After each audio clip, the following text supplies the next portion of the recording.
Good morning, everyone. Lots going on as usual. Today's Tuesday, August 12th, 2025, and the Alaska Summit is facing big pushback.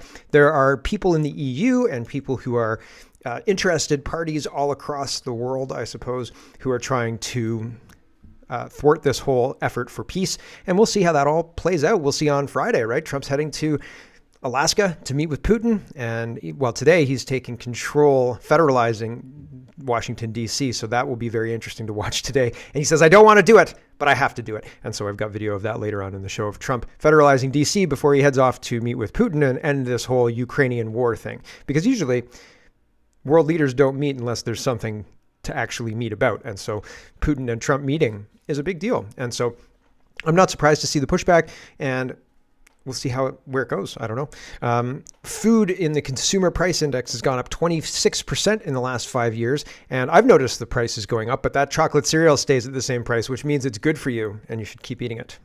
Of course, I know that's not true.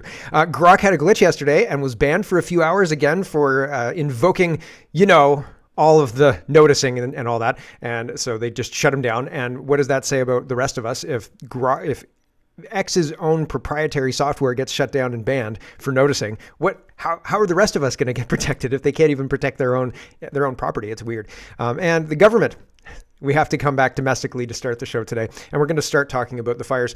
The government has admitted much faster than I expected them to that, okay, walking in the woods doesn't cause fires, but what if you break your leg? We're not coming to save you if you break your leg. So stay out of the woods still. We should still stay out of the woods due to staffing issues. Our rights depend on government administrative staffing? I don't effing well think so. So there's a lot to get to. Let's get to it. First, here is Table Salt, and she says, holy smoke. And this is a big deal. This is big news because, it took them years to back down on COVID, and now everybody's made fun of them so much that the New Brunswick Premier, Susan Holt, feels like she has to go out and say, okay, you guys are right. Walking in the woods doesn't cause a fire. But if you break your leg, man, you're on your own. Here she is, which is unbelievable. Here we go. Me going for a walk in the woods is going to cause a fire. I can understand why people think that that's ridiculous. But because it is ridiculous. The reality is it's not that you might cause a fire. It's that if you're out there walking in the woods and you break your leg, we're not going to come and get you because we have emergency responders that are out focused on a fire that is threatening the lives of New Brunswickers. So what happens if I break my leg in my house? Are people going to show up then? Because I've seen reports of nobody coming to help me anyway if I break my leg in my house, and it's first responders aren't busy with fires. They're just lined up in front of the hospital waiting to offload the patients who are sitting in the ambulance in various stage of medical emergency. So are you promising that that's not going to be the case? Because it seems like doesn't matter where I break my leg, Susan, nobody's coming to help me. We're on our own is what you're telling us. And she goes on to say, if you go boating, we're busy with a fire. And if you take your boat out fishing in a pond in Crown Land and you capsize, we're not going to be able to come and help you out because our first responders are focused on an immediate and serious threat to our province. And so it's the possibility of diverting emergency resources away from where they are really the possibility needed.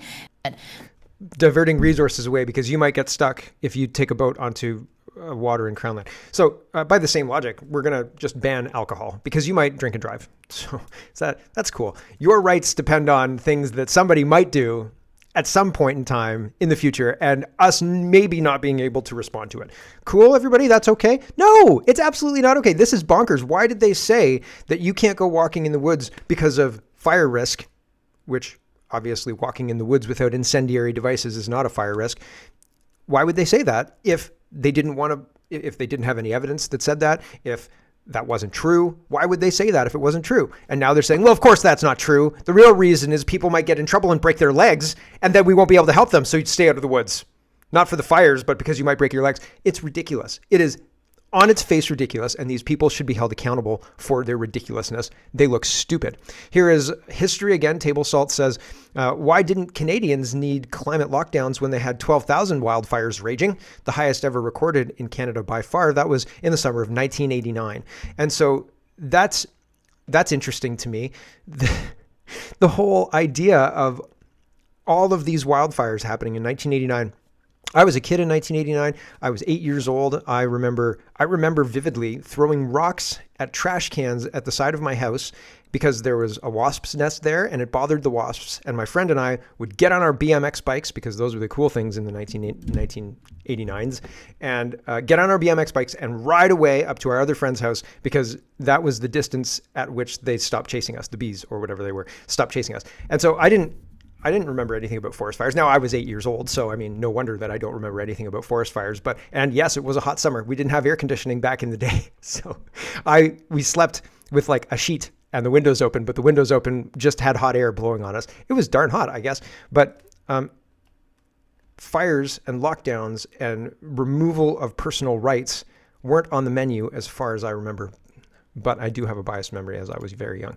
But still, it's one of those things where there isn't anything in the microfiche records either. They weren't locking people down back then. My parents weren't talking about lockdowns. We weren't suffering lockdowns, et cetera, et cetera. And so why now? Why do you think they're doing it now in light of COVID? Zachary says, the government, we're creating the Canada Strong Pass so everyone can easily enjoy our national parks. Also the government, $25,000 fines for walking in the forest.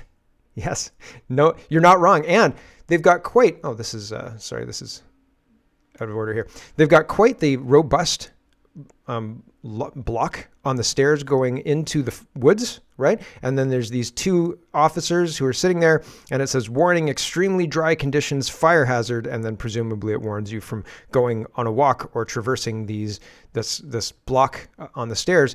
But it looks very permanent. Like somebody's come in there with some 2x4s and a lot of very, very robust hardware. This is not like, let's stop people from this dangerous situation for the next couple of days. This seems like you're never going into the woods again. Like, it doesn't seem normal here. Here is Waterfront Mad FX. I don't know. It says, via the Truro police stations, I'm getting that wrong, Truro. The Truro Police Service has increased foot patrols and bike patrols of our wooded and trail areas. Please remain out of all restricted areas, which also include Upper Victoria Park and the Rail Yard Bike Park. So we're banning parks now, everybody, for climate reasons and your safety, comrade. No, I don't think so. Here's Now Canada, and they're going through what New Brunswick's doing. Melissa, in response to Melissa says, New Brunswick basically implemented healthcare lockdowns and fined people $25,000 for potential risk of injury and taking a spot in our healthcare system, but only related to forest injuries. Am I understanding this correctly? Canada is out of control. Unreal. And Now Canada says, New Brunswick lockdown, here's why and how.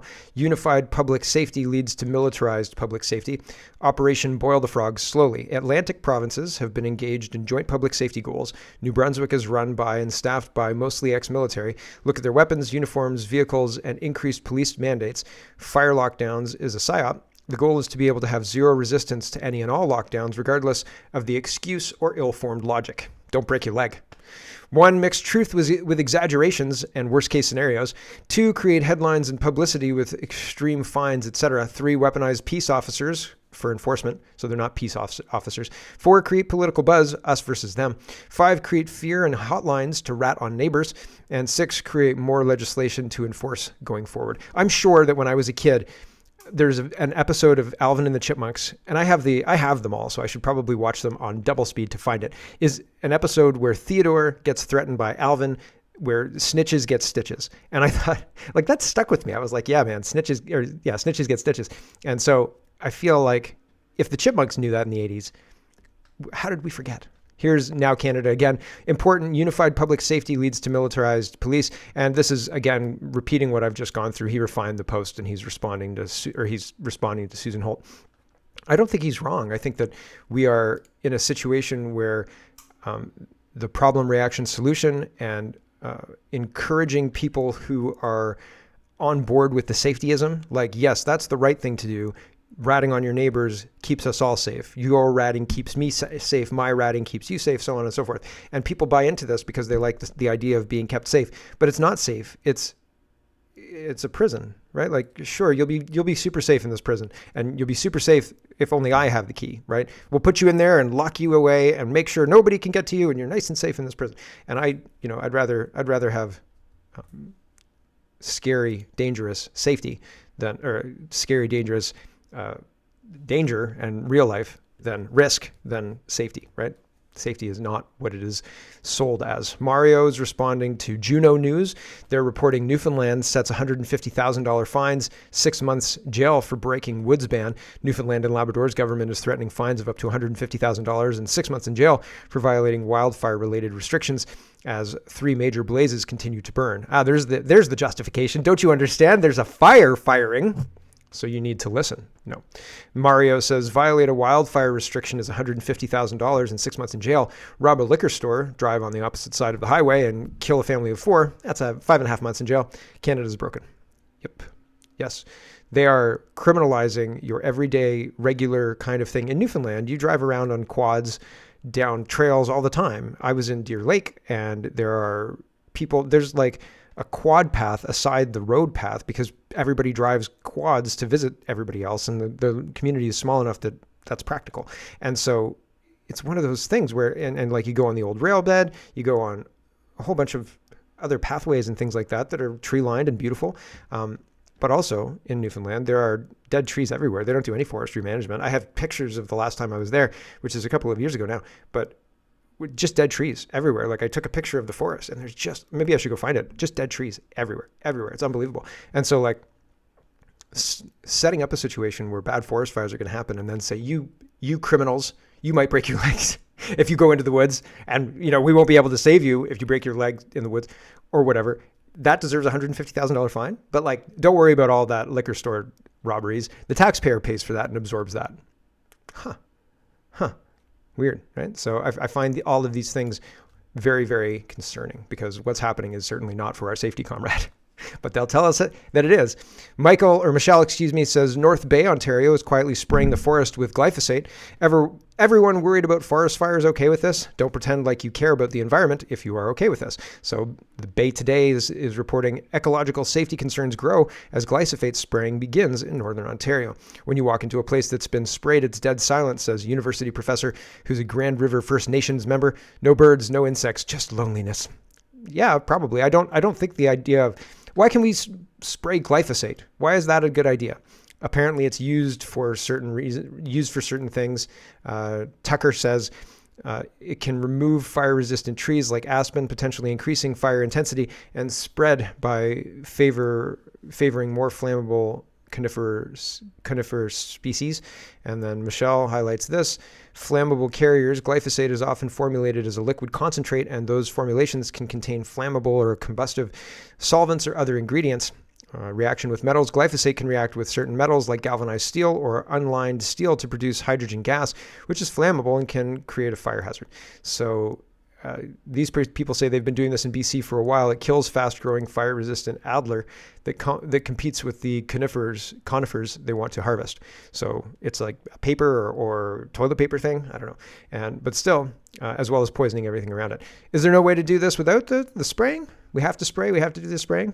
Weird, right? Here's Remanded. He's highlighting the wildfire risks in BC, and he says April 1, 2025 to today, wildfires started, 869, hectares burned, 728,000, extinguished wildfires, 776, wildfire determinate and suspected causes, 438, lightning, 404, human, undetermined 27, that's only 3%. Lightning is 50%. Human is 46%. Total wildfires, 20-year average, 1,687. 2025, 869. Active wildfires, 71 from lightning, 16 from humans, undetermined 6. Resources assigned, firefighting personnel, 961. Incident management teams, 2. Aviation, 95. Heavy equipment, 24. Structure protection, 26. Current situation, active wildfires, 93. Started in the last 24 hours, 3. Declared out in the last 24 hours, 3. Declared out in the last 7 days, 134. Stages of control, out of control is 12. That's 13%. Being held is 20. That's 22%. And under control is 61 wildfires, 66%. Right? Does anybody else see that? No? Okay.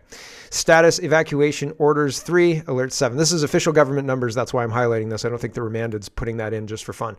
So I'm just interested in the official government numbers and that very interesting percentage. Here is Triv Daily, and this is tangentially related to the fires. They're saying the fires are created because of climate change. And I'm I don't think that's the case. It's a lot of arson and a lot of glyphosate and a lot of COVID style pearl clutching in order to justify all of these lockdowns and in order to break down our resolve to say no. But this is tangentially related to climate change because this is untrue, and yet they're pushing this as true. 2 high school football players die in separate tragedies during football practice. The first tragedy is, of course, heat stroke death, which I've never heard of that before. Memphis, 16-year-old Joshua Henderson dies after collapsing at practice. Josh, a 16-year-old football player at Bolton High School, collapsed during practice in the sweltering heat and later died from what is believed to be heat stroke. After fighting for his life in the hospital, Joshua passed away on July 26th due to complications from organ failure brought on by severe heat stroke, his family confirmed. And then another one doesn't mention the cause of death. Atlanta, 15-year-old McKay King dies unexpectedly at practice. Just days earlier in Atlanta, this other McKay King, a 15-year-old student athlete at Arabia Mountains High School in DeKalb County, collapsed and died during football practice. King's family described him as more than just a talented player. They remembered him as a source of joy and leadership. And the next headline is a stark reminder of heat safety in sports. Yes, be wary. Your young, healthy children may die due to the heat. I don't think so. I grew up in the 1980s, man. If we were going to die of heat, it was going to happen then. And I don't remember anybody dying of heat stroke in 1989, as far as I can recall. I had a small circle in 1989, but man, and we played hard outside. Like, it wasn't like we were staying inside. The only cold place in my house was the basement. And it was maybe 5 or 6 degrees cooler than the rest of the house. So like 26 degrees at 32 degrees. That's pretty okay. That's an all right trade. And it was damp too. We had a dehumidifier and you had to run the dehumidifier. Otherwise, it got more damp in the basement. And there's a point where it's colder, like the dampness makes it colder, and then it just gets uncomfortably damp, and it's not better anymore. It's not a good trade anymore. So you have to run the dehumidifier. So we used to go downstairs if it was too hot. But even that, right? Like, no, it wasn't close to enough. The food professor, I don't think this whole push about all of this, heat being a big danger. Sure, heat's a big danger, but I'm pretty sure I've seen people play cricket in India, right? And it's like 42 degrees in India. Like it's not a balmy or a beautiful 25, right? Like they're not like, oh guys, the temperature's 36 degrees. We got to stop this cricket match, right? Like, I don't think so. And there are other places like Dubai, they play sports in Dubai, right? Is the whole cricket, is the whole sport, football pitch, air conditioned? I don't think it is, right? I don't think that's the truth. So people are playing sports in hot weather and not just passing out and dying, right? But if you do die on the field, don't worry, they'll take you to the hospital and all of a sudden everything will be just fine, right? Hamill, what was his name? No, Lamar Hamill or something like that. The Buffalo player last year. That looked really weird until everything was just fine. Don't ask any questions. Thanks very much. Weird stuff happening, right? Food professor says, moving on, let's talk about trade. He says Canada has counter tariffs on certain products, including Bix pickles. While some Canadians may see this as a way to protect domestic procedures, it also suppresses competition, likely pushing retail prices higher. Brilliant strategy. Anybody bought coffee lately? The food professor continues. He says, here's the weird part. We're tariffing Canadian-made pickles that are jarred in the U.S. by Bix using Canadian lids. In other words, we're taxing our own products on their way back into the country. Dough. We're so dumb. It feels like our leadership are very, very dumb. And it feels bad for me that we can't hold them accountable for being dumb, for saying things like, if you go into the woods and break your leg, then, we can't help you because we're busy fighting this fire. And there may be a shred of truth in that. That may be a plausible thing, but in the grand scope of what's going on, they don't have the support to help everyday regular people anyway. The police arrest people for crimes, and then those same people get released, even of vicious, violent crimes, same day. So it's not even like if you call the police because somebody's broken into your house and you say, you're going to jail, buddy. He's like, okay. And then 20 minutes later, he's back at your door saying, okay, you're going to call the police again? Or if 20 minutes after you think everything's okay, he's back at your door because he's already been released on bail, right? Like the whole thing is very, very odd. And saying things like, if you want your infrastructure to work, you'll listen to these lockdowns. Not a good sell, lady. Like the healthcare doesn't work.